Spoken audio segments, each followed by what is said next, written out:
Welcome back to Soulful Prosperity, where we dive deep into the essence of true success and fulfillment. Today, I'm thrilled to introduce Dr. Jamil Sayegh, a transformative healer, coach, and integrative naturopathic, if I said that right, physician. Known as the secret weapon for high achievers, Dr. Jamil works with leaders, champions, and visionaries to clear the emotional, mental, and energetic blocks that keep them from reaching their highest potential. Through a unique blend of energy healing, life transformation coaching, and spiritual wisdom, he guides his clients towards vibrant health, passionate relationships, and unshakable fulfillment. Dr. Jamil's mission is to empower people to create extraordinary lives and impact the world deeply. Tune in as we explore his wisdom and insights on how to unlock true prosperity, mind, body, and soul. This conversation is about transformation at every level. So get ready to be inspired.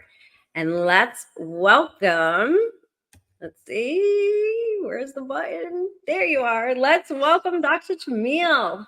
Thank you so much, Jen. Such a privilege to be with you. And like I told you the first time we met, you've just got an incredible, vibrant energy and life to you. And getting to see your background and just like the way you described it to me, just I'm exactly where I'm supposed to be. And I know I our love listeners that. are too. And so happy to be with you all.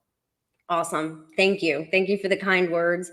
And I'm so looking forward to hearing your journey. And, this is the Soulful Prosperity Podcast. So we want to hear it all. We Yeah. want to hear what's going to help somebody get through and overcome wherever they're at in their journey. So wherever you want to begin is fine with us. Perfect. So what I'd love to begin with is a preface where I'd like to share with you a new way of listening. And it's a way of listening that we've all accessed it at various points in our lives, but it's not a way of listening that we typically come from. So I want you to think about being on a plane. And so you're on a plane, and we've all who've flown have had the experience of the flight attendant teaching us how to use a seatbelt. And then when we're there, the captain will say, please direct your attention to the flight attendant, and they take you through the safety lecture. Now, they say, put all your attention there. Now, what do most people do most of the time? Everything but that. Yes. So the attention goes to your book or the TV video in front of you, or the person you're talking to, or you close your eyes, or you put the headphones in, but you do everything but what they're talking about. Mm-hmm. Now, why? One reason is you may say some variation of, I've heard this already, I know this, and or nothing's going to happen. Mm-hmm. And so because you come from that space, you don't take it seriously. Now, hypothetical, halfway through the flight, there's been a ton of turbulence. And the flight attendant comes out and says, ladies and gentlemen, we're going to crash. And if you pay attention to what I'm about to say in the next 30 seconds, you might survive. We pay attention now. Yeah. So it's like, how would you listen differently in that moment? Mm-hmm. Now, and the thing is, you'd listen differently because some variation of my life is on the line. Now, my recommendation to each of you to consider is that listening to our conversation today between Jen and I, your life is on the line.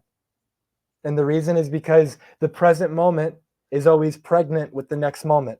If you want a better tomorrow, you have to create a better now. That's the only way to do it. And so that future version of you that you'd love to experience and live, that life that you want, the present version of you has to shift and start acting like that future version of you in order for you to create that life. So there's something that's going to be shared in this conversation. I believe that everything happens for a reason. And I think that you're here for a reason. And there's going to be one or more things that you're going to hear that's going to be a wake-up call. It's going to shift the way that you're living your life and experiencing your day-to-day reality. But if you're not present, if you're distracted, you're going to miss it. And so my encouragement is, what if for the next hour or so, you gave yourself the gift of removing distractions? You gave yourself the gift of telling people, could you give me the next 60 minutes or so for myself? If this is a gift to me, I need this. Could you show up in such a way where, you know what, nothing's more important over the next hour than this conversation? If you listen like that, I promise you, you'll get something different than the way most people listen to podcasts most of the time. And so I do encourage that. As I share this story, I would like everyone to listen, not from the perspective that this is about me. Listen to this podcast about you. Listen to this podcast as I'm sharing a story, and tune into yourself. Where am I doing that? Where am I doing these things that happened to him? And you can stop now versus go through what I had to go through. So the story begins, I was 19 years old, born and raised in New York. I was a sophomore in undergraduate. I went to Fordham University in the Bronx. And I remember I was in my sophomore year, and I was part of this pre-med group. And it was about a Tuesday, and they said, hey, I know it's last minute, but this weekend we're going to Albany, which is the capital of the state, to basically fighting to keep our funding. We bring students every year. You're one of the students in the program. You've been getting some value from it. Can you show up and can you share your experience so that they don't cut it? And I go, sure. When do we leave? We leave Friday morning and we come back Sunday night. So I said, sure, I'll be there. I don't have anything going on this weekend. So then I say yes. The day goes on. Now it's Tuesday evening, and like my intuition's kicking in, and it's very clear. It's whispering though. Something's not right. Don't go. And like many of us, when I get that whisper, I ignored it. And now Wednesday kicks in, louder. Something's not right. Don't go. And I continued to ignore it. And so, quick check-in to our audience. Where are you ignoring the nudge? Where are you ignoring the whisper from God, source, universe, whatever you may call it? Where are you ignoring that inner voice, that intuition that's letting you know that something or someone is not right for you, or something or someone doesn't belong in your life anymore, or some situation you're in now is not right and it's time for a change and you've known that for a while? So, same idea. So now Thursday comes around. We're leaving tomorrow. And now my intuition is yelling at me. Something's not right. Don't go. And by Thursday evening, I couldn't really put it off anymore. And I said, I need to listen to this. And so I sent an email. I excused myself from going. And then Friday morning, they leave. And again, they leave Friday morning. They come back Sunday night. Friday, they leave. Regular day. Saturday, regular day. And by Saturday night, I thought, well, I guess that was nothing. And I just kind of missed out on the experience. And then Sunday morning changed my whole life. Sunday morning, I woke up. And shortly after waking up, to give you some context, so my father was 49 years old. I was 19, like I said. And this is a man, he was a family practice physician himself. He had 2 heart attacks in his 30s. He smoked since he was a teenager. He had a lot of stress in his world. And my mom would always be, concerned or worried about his health. And as a physician, he would get these giant medical, it's not even a magazine, it's like a journal. This giant medical journal would come in the mail every month or whatever the frequency was. And he'd have it in the bathroom. And he would look through it, and sometimes he'd be in there for a while reading it. And so every now and then my mom would knock and go, hey, just want to make sure you're okay. And he would go, yeah, I'm fine. I'm just going through this article. And that would be how it would go. And so I wake up, and shortly after I wake up, I hear my mom knocking on the door to make sure he's okay. And then I don't think anything of it. And then she knocks again. And then she knocks again. And it's getting louder. And it's almost like being like the rabbit in the twig snaps and the ears go up. The ears went up, and I started to pay attention. And I went downstairs, and I started to hit this door as hard as I could. And the door's locked, and I couldn't open it. And I ran outside to the window to see if I could get it open. I couldn't. And then just pure adrenaline, I came inside and I broke the door.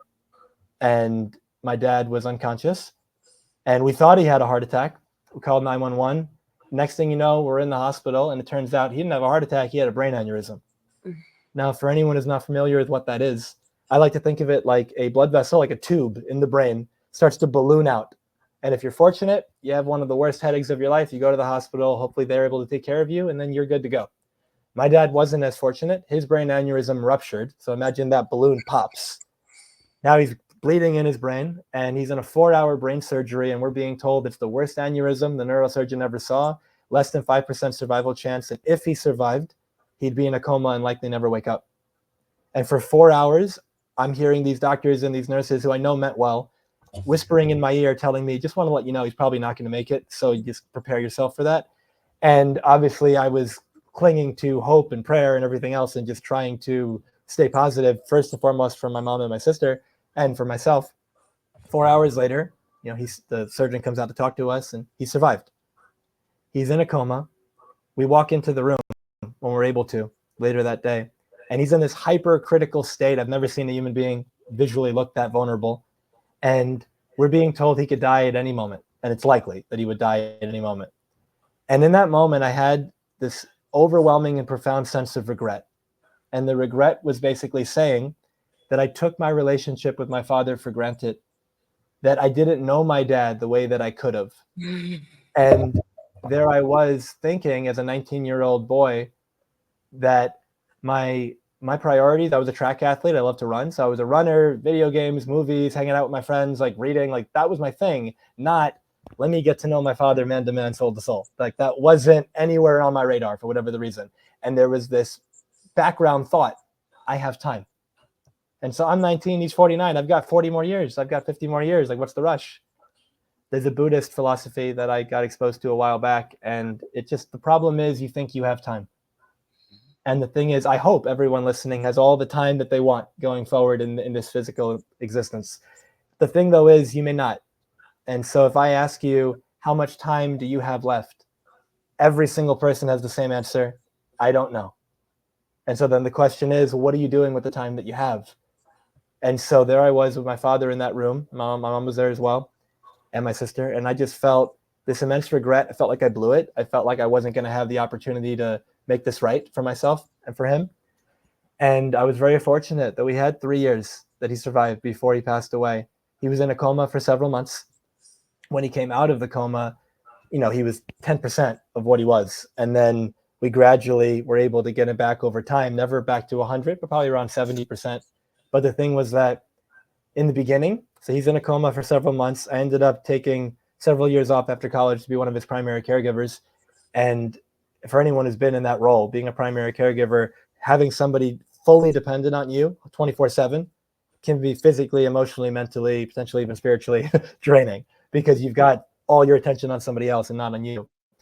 And so what ends up happening is in those 3 years, once dad was back home, took several months, but once he had his brain aneurysm on Mother's Day, and so I think it's May, and then he got back home in around September from, you know, outpatient therapies and rehabs and all these places. Once he was home, you know, I had, on the one hand, my prayers answered. I got to spend 10 to 15 hours a day with him. We both sing, we love music, we got to go for walks together, physical therapy, we watched shows together, eat together, and we just had conversations. And even though he wasn't the same, you know, he was still my dad. And the thing was, he became one of my best friends, and I really got to know him. And on the other hand, I had some of my darkest moments. You know, there's moments where he forgot who I was, because after the aneurysm, he had a lot of memory issues, and I'm arguing with him that I wasn't his nephew. You know, there's moments where almost, you know, probably hundreds of times, he almost died in my arms because he was prone to seizures, and I didn't have any medical knowledge at the time, and the phone's across the room, and there I was holding this 200 or so pound guy standing up, shaking in my arms for 3 minutes or 4 minutes or 5 minutes, not knowing what to do. And I had this realization one day. I said goodnight to my dad. I tucked him into bed and walked away. And I thought, what if that's the last time I'm ever going to see my dad? Like, what if he doesn't wake up tomorrow? Am I proud of how today went? Am I proud of how I interacted with him? Or am I almost like upset with myself that maybe I lost my temper with him because he forgot who I was? And I was, you know, almost like fighting him on that, knowing that it's not his fault. And it's just literally, I was getting triggered by that. And so I realized dad's alive today. He might not be alive tomorrow. But then I realized that's also true about my mom and my sister and everyone I know and myself, that you're here right now, but tomorrow's not guaranteed. Later on today is not even guaranteed. You only have right now.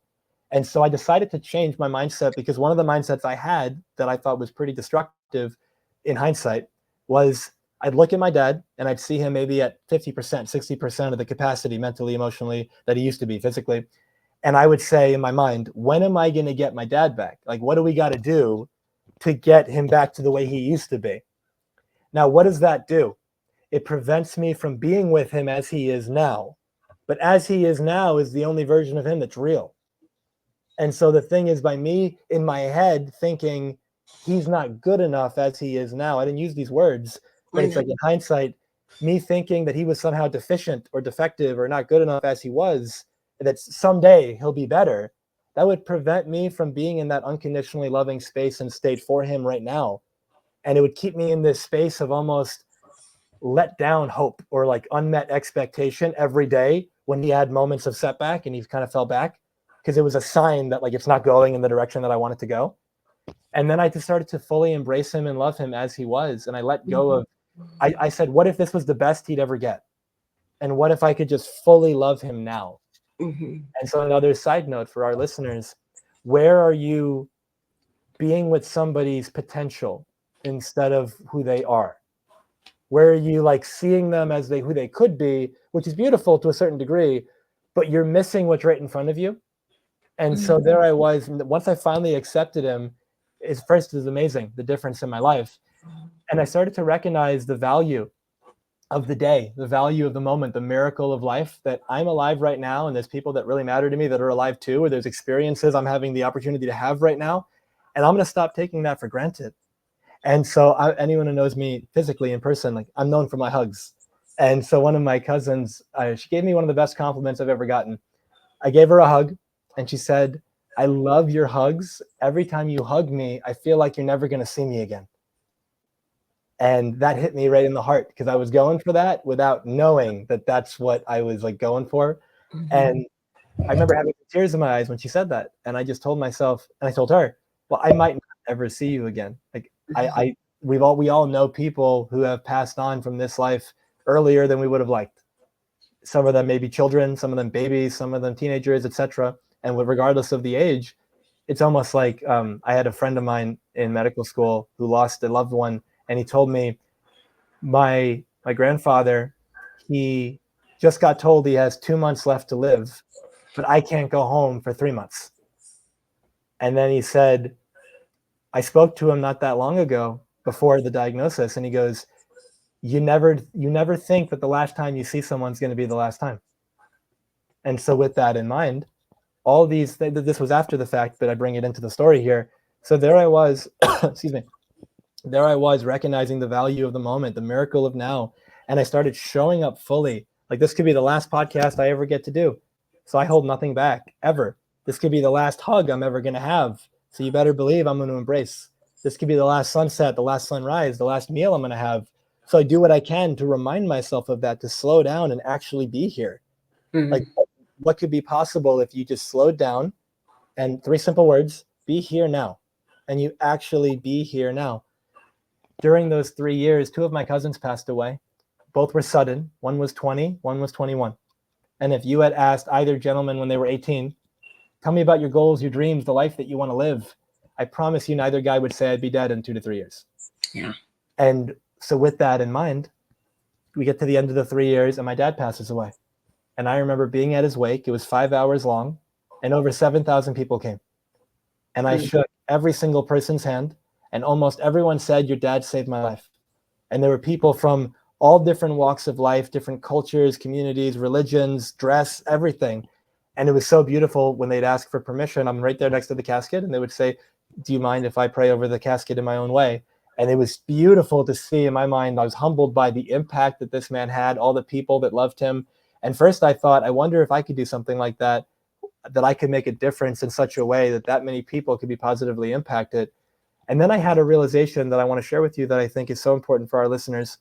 I had an aha moment that I was playing small, that I was afraid of rejection, that I cared way too much about what other people thought about me, and that I was dimming my shine and robbing the world of the gifts that I could bring and who I could be. And one of my favorite top 3 words is enthusiasm. And enthusiasm comes from entheos or antetheos, and it means the God within. And when you radiate enthusiastically, in my paradigm at least, you're radiating that divinity, that divine spark, that uniqueness that is you, using the name of this, Soulful Prosperity. It's like you're radiating your soul, like the thing that makes you you. But I find that most of us, in what I was doing at the time especially, most of us wear a mask. And the mask says, who do I need to be for you to love me? Who do I need to be validated, enough, special, accepted, etc.? Whatever plug in your thing. And the thing is, there's a word in Latin called persona, and persona means actor's mask. And so when you wear the mask, you're pretending. Now you keep running that show for a while, and now people seem to like you. And you say, they like me, and you think you won the game. The thing is, they don't even know you. They know who you're pretending to be. Yes. And so because they know who you're pretending to be, even when you think you win that game, you lose. And you know deep down at some level, something doesn't feel right, something's missing. And the thing that's missing is you. You're the thing missing from your life. And once you take the mask off, which takes a tremendous amount of courage, and you say, I'm going to allow myself to be seen, and I'm going to allow myself to be me. And there's going to be people that don't like that. And what if that was okay? And once I made that okay, and I realized, all right, my dad passed at 52, and at 21 or so at the time for me, I could justify if I didn't know any better, all right, at least I got 30 more years. But then 2 of my cousins died at 20 and 21, and that was around the age I was. And then I knew people who died younger as well. And so I no longer could say that death couldn't happen right now. And as a result of that, I allowed myself to, the fear of death died in me. And by allowing that to die in me, I could finally live. I could finally show up fully every day. And after that wake, I just remember choosing to live differently. I spent a year or so at home with my family, just being with them and kind of in recovery. And I went through a grieving process that, to me, I had witnessed a lot of death in my life, and I witnessed the way people handled that death. And it's not a judgment, it's more of an observation. I recognize that there's people who've handled death in such a way that fast forward 3, 5, 10 years, and the pain is just as present. And of course, it's not saying that we all grieve in our own way, but they would grieve in such a way that they would suppress and they would not allow themselves to feel it because it was too painful. But as a result of that, it's like there was no resolution, there was no peace, there was no anything. And it might have been a decade. And if just talking about the person and seeing a photo, they would come apart. And the thing is, I just didn't want that for myself. I wanted to reach a state of what seemed to be at least a full healing and a resolution. And so when I experienced my dad's death in a way, hundreds of times while he was alive, and then the amount of times we were in the ER being told this might be it. And then when he did finally pass on, I remember telling myself, I'm going to experience this fully, as hard as that's going to be. And my dad was a singer, and in addition to being a physician, and I would listen to audios of him singing. I would watch videos of him. He was also on top of being a physician, he was one of the top 3 Elvis impersonators in the world. Really? Yeah. And so he's in the Elvis Presley Hall of Fame. He's toured with his band, the Jordanaires. He did all these things and massive charity concerts for children's hospitals and so much life. And so I would watch videos, I would listen to audios, and I'd cry a lot, every day pretty much, and especially before I went to sleep. And I made him the background of my phone, and I just exposed myself in every way I could to him. And I wasn't timing it, but I know in hindsight that it took about 2 weeks or so. And 2 weeks later, I just remember for the first day, I woke up, I grabbed my phone, I looked at it, I see the screensaver of his face. And it was the first day that I wasn't sad. There was a moment where I looked at his face, and there was just a profound gratitude for having known him, for having him as a father, for the lessons that I learned, both prior to the aneurysm and during the aneurysm, for what he taught me, directly and indirectly, for what he was doing and saying, but also who he was being. And just this profound peace came over me. And I just felt so happy that day. And then every day after, I would continue to be with it. And the sadness had finally lifted. And there was this experience of profound gratitude, profound peace. And now this is 10, 11 years later, if I think of my dad, if I talk about my dad, it's coming just from joy. It's coming from happiness. It's coming from bliss. And that was my own experience. It's not saying that's the road for everybody, but for me, that was exactly what I needed.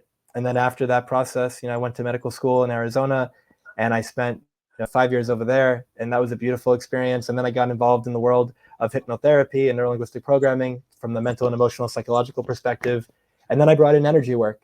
And the energy work component was combining Reiki, which is a form of Japanese energy healing, with Ho'omana, which is a form of Hawaiian energy healing, and combining that with the guided visualization, the hypnotherapy.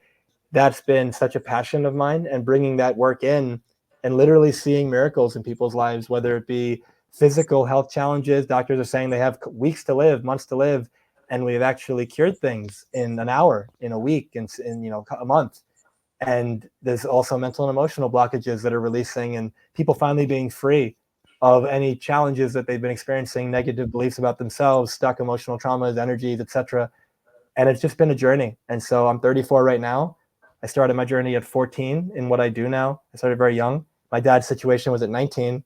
And so it's been 20 years of figuring out what makes people tick and how do people thrive physically, emotionally, mentally, and spiritually, what gets in the way of that, and what are all the things I can learn and train in and experience personally to be of support and be a guide. And that's just been the last 20 years. And that story is the foundation of why I do what I do. And, you know, I have a podcast called Transformation Starts Today. And I call it that because I come from a space that transformation doesn't start tomorrow. That doesn't exist. There is no tomorrow. Transformation starts today, and it really starts now. I just like the ring more. But transformation starts today. And so with that in mind, it starts right now. So if you want a better next moment, you got to have a better this moment. If you're grounded in like I'm not enough and sadness and depression and whatever else, that gives birth to the next moment. And just like a child will look like their parent or one of their parents, the next moment will look like this moment. And so you can only have happiness now. You can only have peace now. You can only have these things now. They don't exist in the future. I think of it like a radio station. What radio station are you dialed into? If I'm dialed to the country station and I really want jazz music, I can say I want jazz music for 10 years, but until I change the station, I never get jazz. I'll always have country, and that's just how it works. And it's not that it's not fair. I'm on the station. But if I'm on the station of sadness, happiness doesn't live on that station. And so until I change the station by changing my focus, by changing my attention, by changing the way I'm showing up, I'll never have what I want. And so I recognize that in life, you don't get what you want, you get who you're being. And when you shift your being, that's when you experience that soulful prosperity that we're here to talk about. I love it. I love it. So it's so funny because we have a very similar track, but total different experience, which is, you know, for everyone who's listening, just having faith that when you can trust that everything's not only happening for you, but through you, and be able to look and listen deeply to what is going on and what are the gifts that are surrounding this, and who am I supposed to become through these challenges. And number one, it's going to give you a lifeline through the difficult challenges. But also it just, you know, it helps you to just keep evolving, keep growing. And when you're grounded in the question of who am I and why am I here through every single challenge, that's where you're going to be able to see through the other side and become that better version of you. I had a very similar circumstance recently in May. My soon to be ex-husband, I heard a voice, you got to go check on him. Like as loud as can be. I'm not even saying it. It was like, go check on Chris, like boom.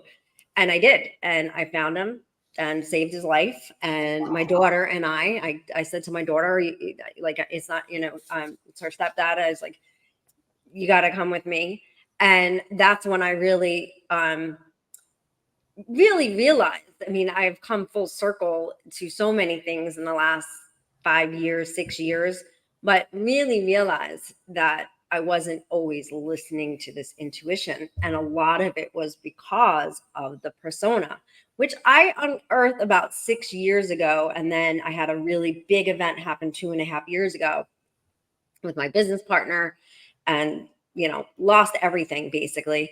And that's when I realized that I had been living to please everybody. I was this like superwoman. I could do everything, fix everyone, blah, blah, blah. And that persona really, when you are living to try to please other people, you can't hear the intuition. You're blocking it. So really powerful messages. So grateful that you're so young. You know, this took me, I just turned 54, you know, so this process really started evolving for me to be able to tap into the highest and best version of myself and live in joy, you know, less than 10 years ago, even though I've had a very deep spiritual practice for over 20 years, I was not able to bring it together and fully come into myself. And the last thing I'll say, also, a lot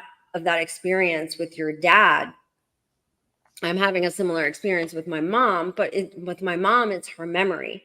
And so I am so grateful that I have been in this space that I just want to get to know her even more, even where she's at now, love her, support her, not cling to the memory of, who she was and not worried about what's going to happen in the future, but helping her to live in joy and in this present moment and to love and accept exactly where we are in this moment. And really that is a lack of judgment, right? It's perfect love. And then perfect love. Judgment doesn't mean you're like, oh, I don't like that person. Judgment literally is, well, this isn't the best version of my mom, or this isn't the best version of my dad. Even simple things like that block us from that perfect love. And when we can be in the present moment, that's where that perfect love shows up.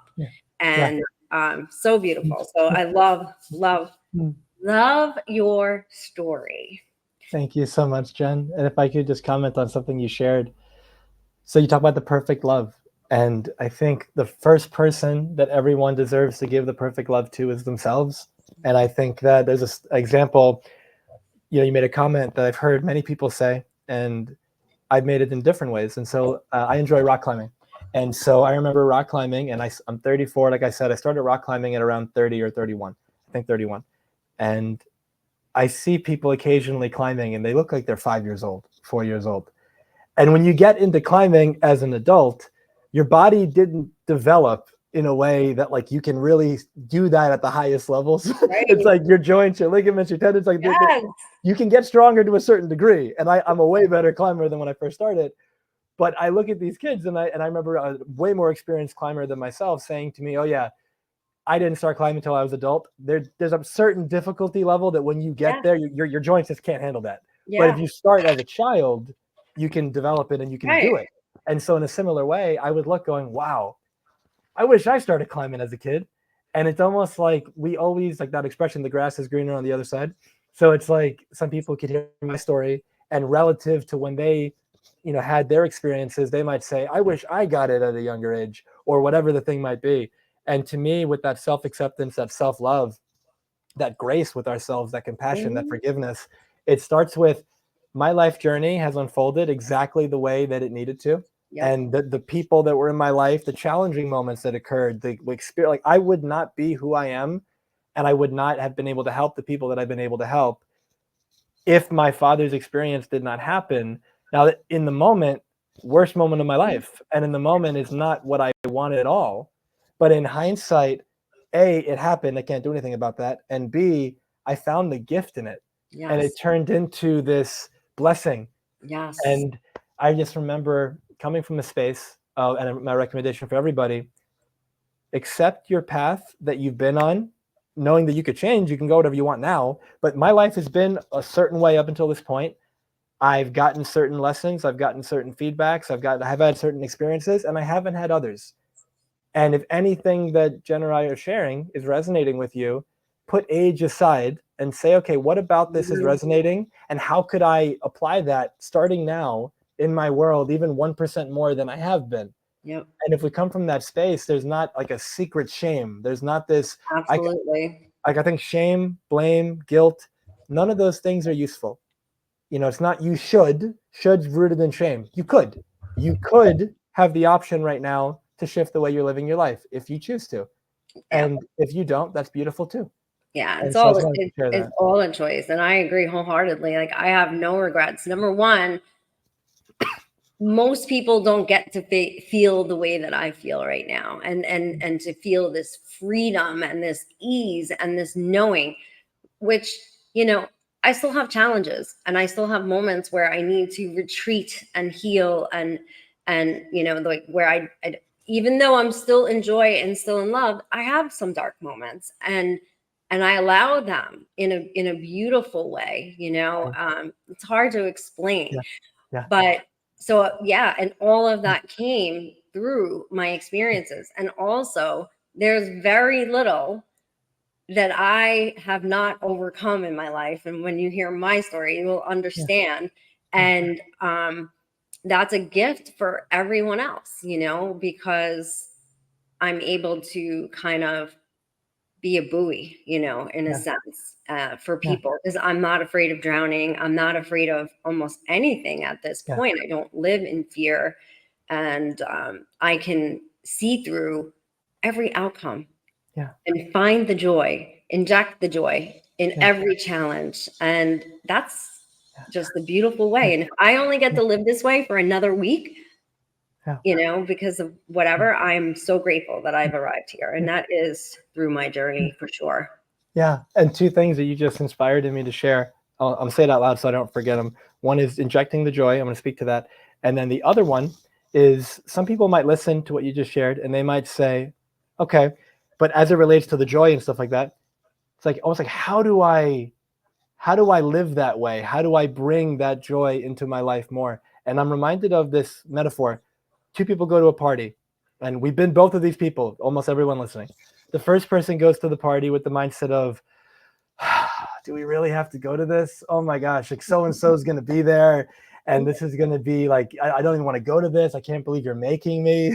And we start using these language. Yeah. And then we get to the party and whoever is driving with us is already like not wanting to be in the car with us anymore. And then we get to the party and it's surprise, surprise. We don't enjoy ourselves. We don't have a good time. And then at the end of the party, someone goes, how was your experience? And you go like, what a waste of time. Like that sucked. And then somebody else on the way to the party, they're going, oh my gosh, so-and-so is going to be there. And this is going to be exciting. I'm going to meet some new people. I haven't seen these people in a while. Like I'm going to get the opportunity to do A, B, and C. They go in there literally bringing the enthusiasm. They bring the joy. They're injecting it into the moment. And we all felt, whether it's somebody to us or us to somebody else, there's a magnetism that's created when you're in your power, when you're radiating enthusiastically, when you're being charming or charismatic. People feel that and they want to be around you. So now you magnetize people at that party to you. You walk in, they go, Jen's here. Like the party can get started. And then at that point, at the end of the party, someone goes, how was your experience? And you go, that was the best party ever. Now, both people decided, consciously or not, how their experience was going to be before they got there. Yep. I want people to really let that in. Like, what if you could decide prior to an experience, this is going to be the best blank I've ever done, I've ever had, I've ever experienced. And then you showed up that way, not passively. Like you don't go to a party and say, entertain me. Quickest way to have a boring experience. You walk into a party and you bring the life, you bring it with you. And now it's a co-creation and everybody spirals up as a result of you being there. And so it's like when somebody says, this party sucks. Well, what am I doing to contribute to this party being amazing? Well, and you're contributing to that collective consciousness, right? And there's a couple of sayings that I'm thinking of right now. So one is don't match the energy in the room, bring the energy in the room. So even if it's an event, right? I love that.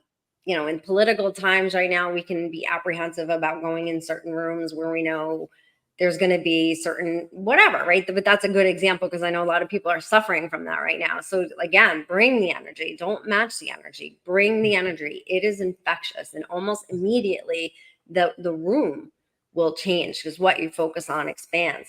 And the other one that I love is a little more powerful is be the miracle. Don't pray for the miracle. And so while a party, you say, John, that's not really a miracle. No, it is. A miracle is if in this very moment you can alchemize dread into joy. There's the miracle right there. Miracles aren't this like, and the seas part and all of that. Well, maybe that happened. Maybe it didn't. It doesn't matter. The miracles are what you choose and how you choose to interpret the moments. I'll give you a very quick example. In my practice, I do a visualization activation called going to your garden. And so when I do this practice with people, they're visualizing this garden that they can go to at any time. And they really, get it into 3D in color where they can just tap into that space and tap into this highest and best version who meets them there always. And so, in doing this practice, I obviously designed my own beautiful garden. And it's, I've been doing this practice almost daily for about 6 years. So it's really ingrained who I am. I can take 3 deep breaths and I'm there. So my intuition, I went on a trip. My intuition was nagging me like what you were having. And it's amazing. I don't experience anxiety anymore, but sometimes when my intuition shows up, it kind of mimics anxiety. but I think that's because my body then tells me not to ignore it, right? It's helping me to not ignore it. And so I'm going to a wedding as a coach, and I get there and it's all chaos, and I'm like, you know what? I'm gonna go disappear for like 90 minutes, take a walk. I had no car on Block Island, take a walk. And so I did, and I start walking, and about 25 minutes into the walk, I find this amazing sign for hiking trails. So about 15 minutes of that. Now I have no water with me. My phone's on like 20%. I keep going. And about 15, 20 minutes in, I all of a sudden look around and realize I was in my garden. Like it was identical. I've never been to Block Island, and I kind of thought Block Island was going to look like Montauk. So I didn't even have a way of ever, you know, I was in my exact garden, every detail down to this distant sea breeze, rolling hills of wildflowers, and the whole thing. And I was completely transported. And I just sat there and absorbed this energy and felt like the most loved and supported and connected that I've ever felt. And then when I went back, what my intuition was telling me happened, and it wasn't a great thing. I got a phone call, and I was so okay. I was not reactive. I was immediately injecting the joy and so on and so forth. But my point is, yeah, you can chalk things up off like that. Like, yeah, that's just a coincidence. It's all these different things, but believing in that miracle, or not believing in it, being in it, living it, embodying it, literally gave me this healing energy and this protective aura and all these gifts. And that's just a choice, and I've had several other things like that happen to me.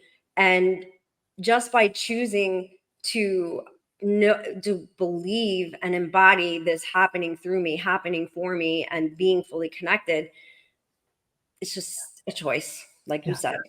Yeah. There's a couple of quotes that come to mind. The first is a quote by Thich Nhat Hanh, and I think he's Vietnamese. He's a monk, and his quote. I am trained by a teacher that he's 2 lines down from Thich Nhat Hanh from Vietnam. Oh, it's amazing! Yeah, that's so cool. Yeah. So I have. Yeah, he has a quote that I really like. He says, "The miracle is not walking on water. The miracle is walking through this life with peace and joy in your heart." Amen. And so it's like that's one thing. Second thing I'm reminded of is a scene from a movie that some of our listeners may have seen. It's called Bruce Almighty. Jim Carrey, Morgan Freeman, came out like 20 years ago or something. And it's I enjoy it. And in that movie, Morgan Freeman plays God. And Jim Carrey, just to give the quick synopsis, Jim Carrey basically he basically gets a challenge, and he becomes God for like a day or a week, or not a day, like a couple. Yeah. And the long story short of it, he makes a big mess of things. And at the end, he's freaking out, and the world's kind of going crazy. And he tries to go back to where he found Morgan Freeman. And at the time, Morgan Freeman was in a way like being a janitor. And so he's cleaning up a room. Yes. And Jim Carrey runs back in, and he goes, and then he basically, Morgan Freeman knows exactly what's going on. And so they talk, and he goes, "Come over here." And then they start, slowing down, and they start mopping. And all they do, even though the world outside seems to be going crazy, they clean up the room that they're in. Yes. And you could tell that they feel so much calmer and so much more like present and joyful and lighter. Yes. And then they start talking. And there's a scene that I'm remembering where there's a ladder, and it goes up to the ceiling. And it's one of those ceilings with like a kind of a tile, you can just push it up. Mm-hmm. And that it's just a beam of light. And so it's representative of he's like going up the ladder to heaven. And so there's a part where Morgan Freeman says to Jim Carrey, "The miracle isn't," and he names a bunch of different things that could happen. He goes, "The miracle is like the single mom who wakes up in the morning to take her kids to school. The miracle is like, the business owner who, despite struggling, keeps going and makes a difference in their community." Like he says, if you want to see a miracle, like you said, be the miracle. And then there's a part where he starts going up the ladder, and Jim Carrey goes, "Wait, what if I need you? What if I have questions?" And then Morgan Freeman goes, Jim Carrey's character's name is Bruce, and he goes, "That's the problem, Bruce. That's everybody's problem. You keep looking up. You keep looking for me to do it for you." And this idea that once he came back and he shifted the way he was being God, and then once he wasn't God anymore, he started just being this light in his community. He started being the asset. He started bringing the joy. And Yeah. everyone around him started benefiting. Another example is Charles Dickens' A Christmas Carol.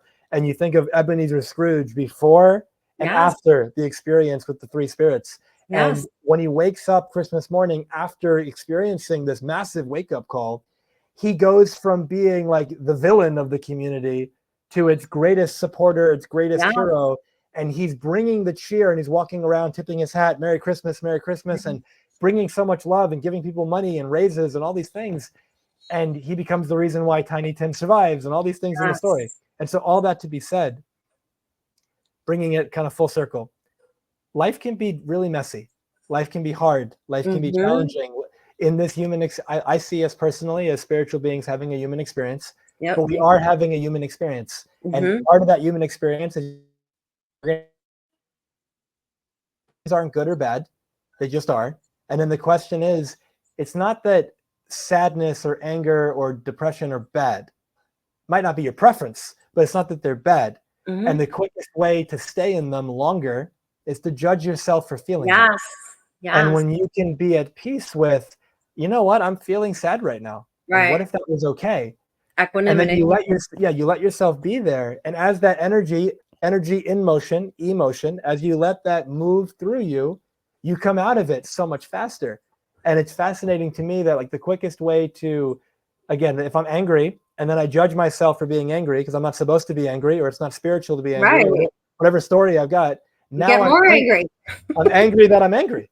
Yeah. And so it's like, what if we can recognize, okay, life can be messy, life can be challenging, life can be difficult. There's going to be moments where I fall, literally and metaphorically. There's moments where people that I love and care about transition from this physical life. There's all these things that can happen and may happen and will happen. Now, that isn't the problem. The situation is, how are you going to relate to it? I come from a space of a problem isn't a problem unless you make it a problem. Yep. It's just a situation, and then you interpret it as a problem. And so what if you could have the level of compassion, grace, respect for yourself to say, you know what? I'm not perfect in this existence as a human. Nobody is. It's going to be different throughout my journey. The people and the situations and the experiences I've had up until this point, that's my journey. I'm not going to judge myself that I didn't have somebody else's journey. That doesn't make any sense. Like, I'm having mine. And then the moment I realize I'm not happy, fulfilled, joyful, whatever it is with the life that I have, start brainstorming. What would you like to be different? What could be different going forward? What's missing? And then what could you do to bring that into your life to any degree greater than it is now? And if you actually do that and choose it, it's amazing how quickly you pull yourself out of any situation that you're in. It's like that Morgan Freeman part. You keep looking up and you keep asking me to do it for you. But there's this expression, I'm going to quote it, some paraphrase version of, don't be surprised when you ask for success that, hard work knocks on the door. Exactly. In a similar way, it's like you want success, but what you're really saying is, all right, I want the outcome. And then God, source, universe basically says, great, here's the opportunity disguised as effort, work, whatever you got to do, that leads to exactly what you want. But often we say no when the opportunity shows up out of either fear or we just don't want to do it. But the thing is, in my story, the miracle was not the garden and it was making the choice to take care of myself and go for that walk and do what I knew would give me the energy, the strength, the love, and all that. That was the miracle, just like you're saying. It really was that choice to practice self-care and to put myself first, not get entangled in all that was going on with this, wedding. And I knew that if I was going to show up as the best version of myself, which is why I was there, I needed to take care of myself. And that was the miracle. So, and what you just said, I needed to take care of myself. And right now there's people listening, and I'm not a fan of the word need, but from that space, like, I get you. I had the opportunity to take care of myself and I chose it. Absolutely. And our listeners right now, you have that opportunity to take care of yourself. And in every scenario, no matter what. And it's like, are you giving yourself that gift? Are you giving yourself those blessings? I come from a space of your next breakthrough in whatever area of life you're wanting to break through in, and results will never come from more judgment. It'll only come from higher levels of self-love, respect, forgiveness, and compassion. And from that space, what if you allowed yourself, and the beauty is when you have that grace with yourself and that compassion and love and forgiveness for you, you'll have it for others. Yep. And if you can have it for others, you'll have it with yourself. So it goes both ways. And so Absolutely. whichever one is easier for you to do that, and it'll benefit the other. You know, there's people right now that when you leave this podcast, you could have that choice. A question I pose my clients all the time: what if this was the last time? Yep. What if this was the last time you were doing or being whatever it is you were doing or being, you were with whoever you were with? What would be different? Would you savor it? Would you rush it? Would you want to make the most from it? Would you want to make it last as long as possible? Or would you just try to get through it because you're busy and go, go, go? And you realize that at the end of the day, a lot doesn't matter that we make so serious. Yes. And what if you can remove being serious and exchange it for being sincere? What if you could just have fun? Like when I think of Soulful Prosperity, it also brings up a sense of joy, of playfulness to me. Absolutely. And so what if you brought a level of joy and playfulness and fun into your life? Yes. Like, do you remember fun? Like it's been a while, right? Nope. You bring that in. Listen, I stopped just talking about it, you know, because I have my home in the Dominican Republic, and it's where I'm so at peace and this and that. And I finally was like, I live overlooking a beautiful lake and like in Hudson Valley, New York, which is absolutely stunning. And I kayaked almost 60 days this summer. Like I just committed to it, like putting the joy first. Yeah. So we're going to wrap up. Yeah. Tell us what you have going on now. And if anybody would love to reach out to you, work with you in any capacity, how do they do that? Sure. Thank you so much, Jen, for Yes. a wonderful opportunity to be with you and your audience. And first, I want to just issue a challenge to our listeners, if I may. Mm-hmm. You just spent an hour of your life, and we don't know how much time we have left, being with us. Yeah. And I'd love for you to apply in some way something that you took from today. And when you apply it, your life actually changes. You know, there's many people in the self-development space, whether it be books or podcasts or videos, they'll consume a lot, but they don't create. They'll consume, but their life doesn't change because they're not changing. And so I strongly recommend, you've literally got the keys to a beautiful life just in this hour conversation. And you could begin applying that right now, and your whole life could transform. Every relationship you have could transform. But it starts with you having the courage to have a conversation, as you having the courage to ask for help. It's you having the courage to forgive yourself or forgive somebody else, etc. You get it.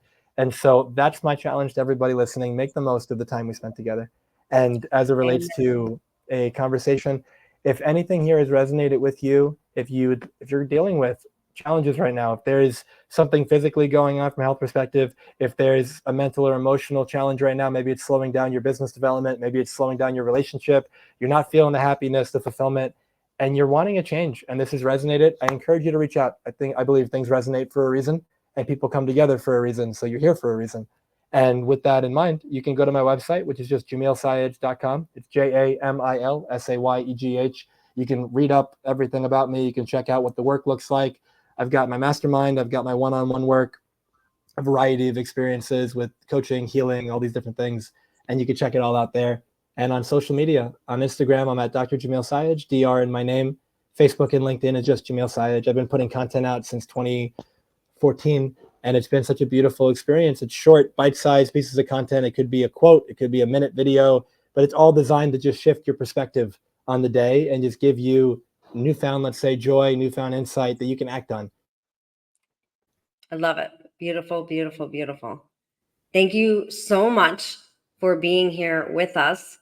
It was definitely a beautiful journey. I can tell we have so much to talk about, and we're going to end up doing some beautiful things together. So I'm grateful for you being here as a guest today. And everyone, thank you for tuning in.